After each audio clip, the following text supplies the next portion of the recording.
Hello and welcome to FPS Coach. My name is Rambo, and in this video, I'm going to be reviewing the VAXEE NP-01 Esports mouse. And for those of you who don't know, I used to actually work at BenQ ZYGEN for about 3 years, and the same founding members that started the ZYGEN Esports brand are also the same founding members that created VAXEE. And this is their first esports mouse. So I'm very familiar with who they are, the core member of teams, the designers, and where their mindset's at. And just something to mention before we hop in is that the founding members of ZYGEN and VAXEE, they're highly passionate about creating functional and performance-oriented esports products. Now, there's other companies out there that may focus more on the marketing side and they want to create flashy and cool-looking things, but that's not the case for VAXEE. They are very minimalistic, very simple. They just want to create products that actually help gamers, and they've infamous for working with some of the best gamers in the world. And this mouse in particular, they worked with a particular pro-Japanese gamer to create this shape. So let's hop in. The first thing I noticed when I put my hand on the mouse was that the mouse 1 and mouse 2 buttons were actually textured. And the rest of the mouse, it's like a glossy matte finish. And this is something completely new. All the other ZYGEN mouse, the surface material has been uniform or the same thing. So at first it was confusing because it's not something I was ready to feel or expecting to feel. And you know, I like it. It's gonna help with sweaty hands. It's gonna make sure that your fingers don't slip off.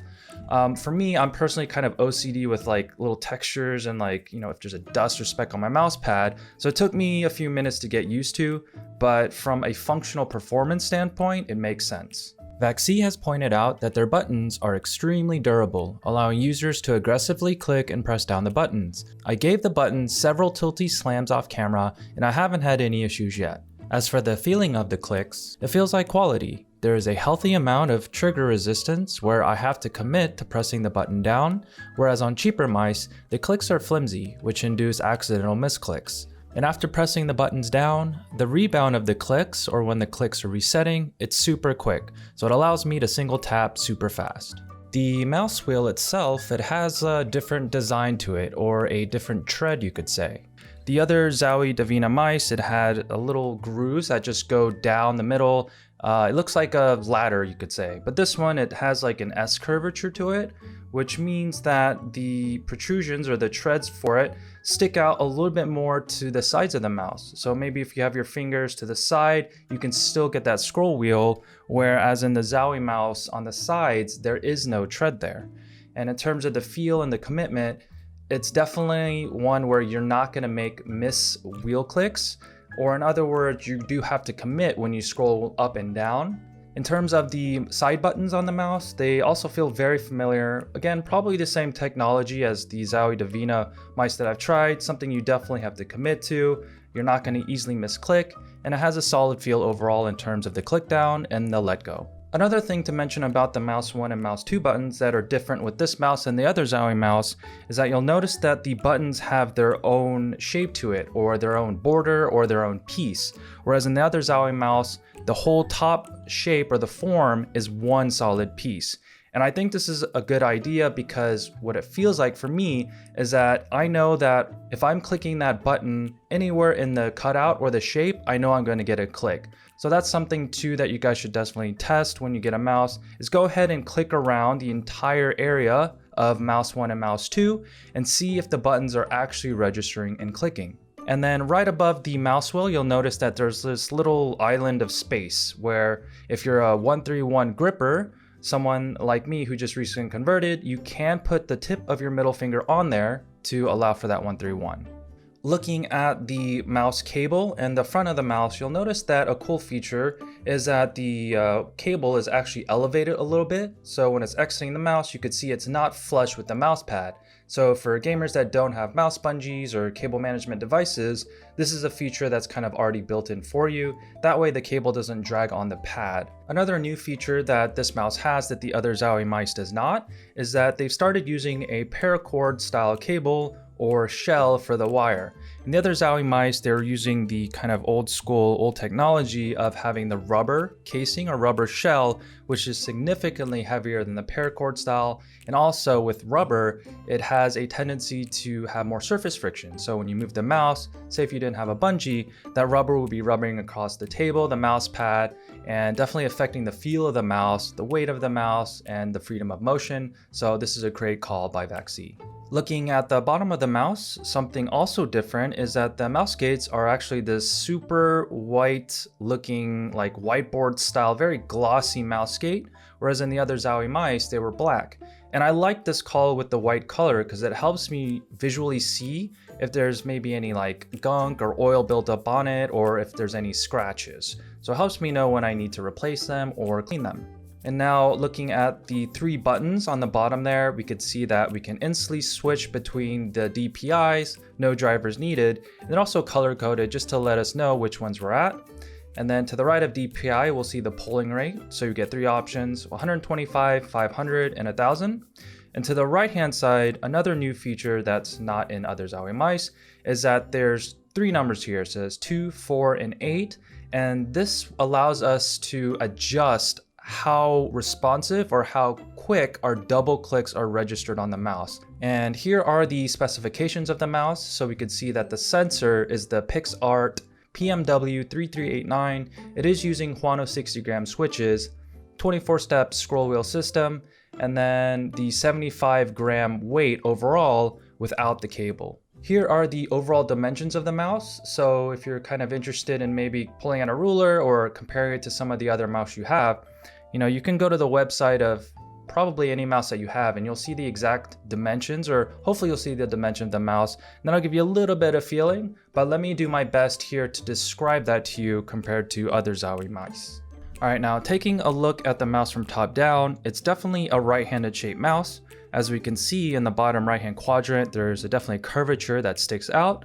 In the middle left-hand side, there's definitely a little indentation. So it is kind of slightly similar to an EC shape, but definitely not as pronounced, as we can see from the comparison pictures here. So when I put my hand on the mouse, the bottom right-hand quadrant where that kind of hump or that little bump sticks out, it definitely is a supporting contact point. So as I put my hand there, I could feel that my palm is definitely resting on top of that. And then when I put my left thumb on the mouse, it wants to naturally sit inside that groove. And something to mention is that groove or indentation, the lower side goes into the mouse more than the top side. In terms of the palm profile of the mouse, it definitely feels similar to a ZA series where it's slightly higher and favors the rear side of the mouse. So if you're like someone that likes that contact between the rear of your palm, or you like a snugger fit with the palm and the mouse, this one will feel good for you. And then taking a look at the front side of the mouse, on the right side of the mouse too, we'll see that there's a little indentation. And this is going to feel very familiar if you use a FK series or S series ZYGEN mouse. And it's not as pronounced as the ZA12. The ZA12, it sticks out a little bit more. And this little notch here allows you to put your finger on top of it if you don't like it writing completely on the side of the mouse. Or if you do like it on the side of the mouse, it gives you a little bit of like curvature there, so you can tuck in the fingers so it doesn't slip out. In terms of the front side of the mouse, the height of it feels similar to the S series from the ZYGEN line compared to the other models like the FK and ZA, where we can definitely see a more downward slope to the front side. In terms of the different grip styles for the mouse, so when I just put my hand on the mouse, naturally what wants to happen is this left thumb and the bottom of my left thumb wants to wrap around the bottom left-hand side of the palm profile. And then that left thumb sits snug inside that indentation. And then the right-hand side of my palm sits on top and wraps over the right-hand hump here on the bottom palm profile. And then from there, my right pinky wants to sit on the bottom right-hand corner of the mouse under that mouse 2 indentation. And then from there, the other fingers kind of just drop down into place. And then because of the natural right-handed style, I could feel my 3 fingers on top, the mouse 1, mouse 2, and ring finger. It kind of wants to curve or point towards the 11 o'clock position or slightly counterclockwise. In terms of if this mouse is good for a claw grip user, someone that has a lot of curvature in their fingers, or don't like too much surface contact on the mouse, or if you're a palm grip user who does prefer someone that likes to overlap the mouse, who likes to have a ton of surface contact, the interesting thing about this mouse is that it feels kind of like a hybrid. So what I mean is the EC series of the ZYGEN line, it's very palm heavy. So there's a lot of, palm profile that sticks out. It's pretty high. On the front side of the mouse, it's also very high. So it's very difficult to claw that. But naturally, since there is so much mouse shape, there's so much, size to it, a palm grip feels great because it takes up all the space in the hand. On the flip side, say if you're a claw grip user, someone that doesn't like all that space in the hand, the high palm profile, if you use a FK series, the palm profile is definitely lower, the front side's lower, so naturally there's a lot of space in between the hand.